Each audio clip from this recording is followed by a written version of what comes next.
He was victorious. He won 4 out of the city's 5 boroughs with 50.3% of the vote, and Andrew Cuomo got 42% of the vote.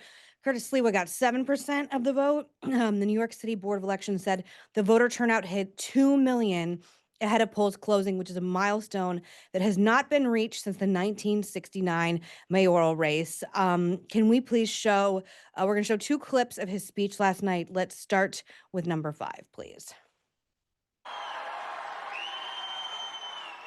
Thank you to those so often forgotten by the politics of our city who made this movement their own.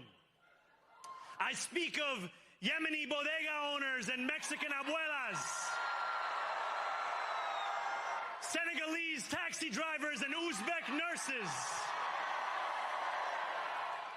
Trinidadian line cooks and Ethiopian aunties. Yes, aunties. And he also gave a special shout out to President Trump. Number 4, please. Donald Trump, since I know you're watching, I have 4 words for you. Turn the volume up.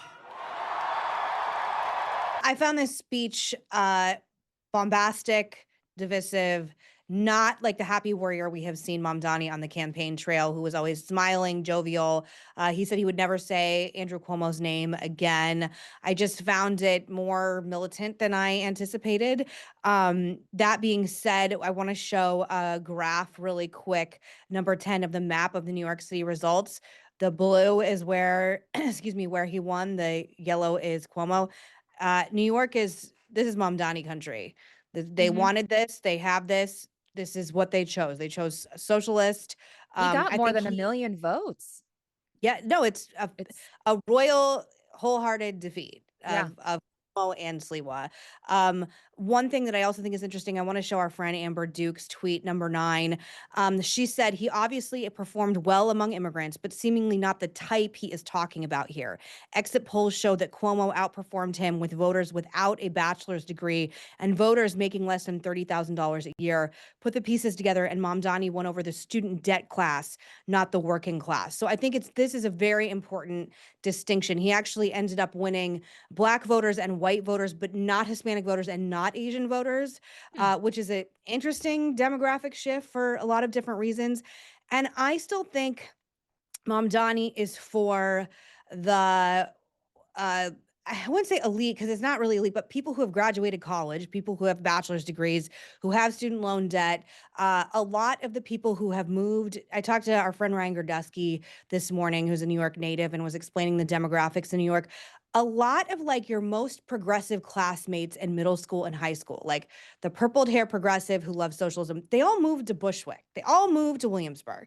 And now they're all voting in that way. But you see a lot of these demographics of like lifelong New Yorkers who remember the 80s, and he didn't win as much. 50% is a win. It is not a plurality. So I do think that he got 50%, but 50% of the city also didn't want him to become mayor. I think New York, you broke it, you bought it. You own everything about this. You own the economic policies. You own the immigration policies. You're going to own the inevitability of the crime spiking in the city. And I think AOC was on stage with him last night and doing interviews with him last night. And she was saying that there is room for more moderate people like Abigail Spanberger, who won here in Virginia, and for more moderate governors. And it's a big coalition. But I think what is going to be interesting is that I actually think Mamdani is the future of the Democrat Party. I'm not saying that because I want that. I'm saying that because I think it's where the excitement and the juice and the money is.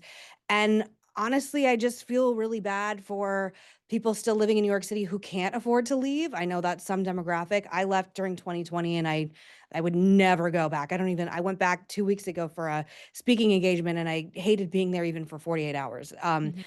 Anything you want to add about Mamdani before we get into Spanberger and New Jersey?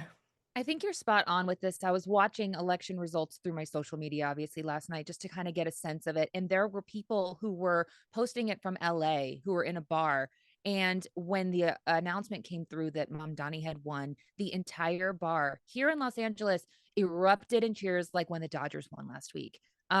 This is the future of, at least in these intensely blue areas that you hear about on the news.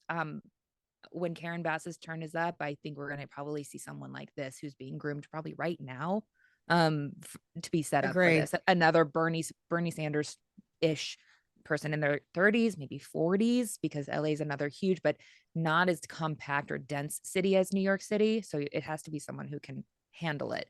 Um, I don't know how New York is going to get through this, but to also say that New Yorkers can't handle it is insulting, because I'm not saying that you are insulting them. I'm saying that people on the news are saying that, oh, New Yorkers are going to flee. It's like New Yorkers have handled so much worse in so many different ways. New Yorkers are incredibly tough and gritty and can handle a lot. So I don't think that this man can single-handedly destroy the greatest city on the face of the earth. I think that it's not going to descend into Gotham in a I few have 2 years. friends still living in New York City. I mean, 2 close friends. I have social friends living in New York City, but I have 2 close friends, and one of them asked me what's going to happen, and I said, "Your city's going to get a lot more dangerous. It just is. Crime is going to spike. This is someone who doesn't. He doesn't believe in cash bail. He's going to let people out on the streets. He's going to send people who work in social services to crimes when a woman's being raped. He's going to send a social service person with the police.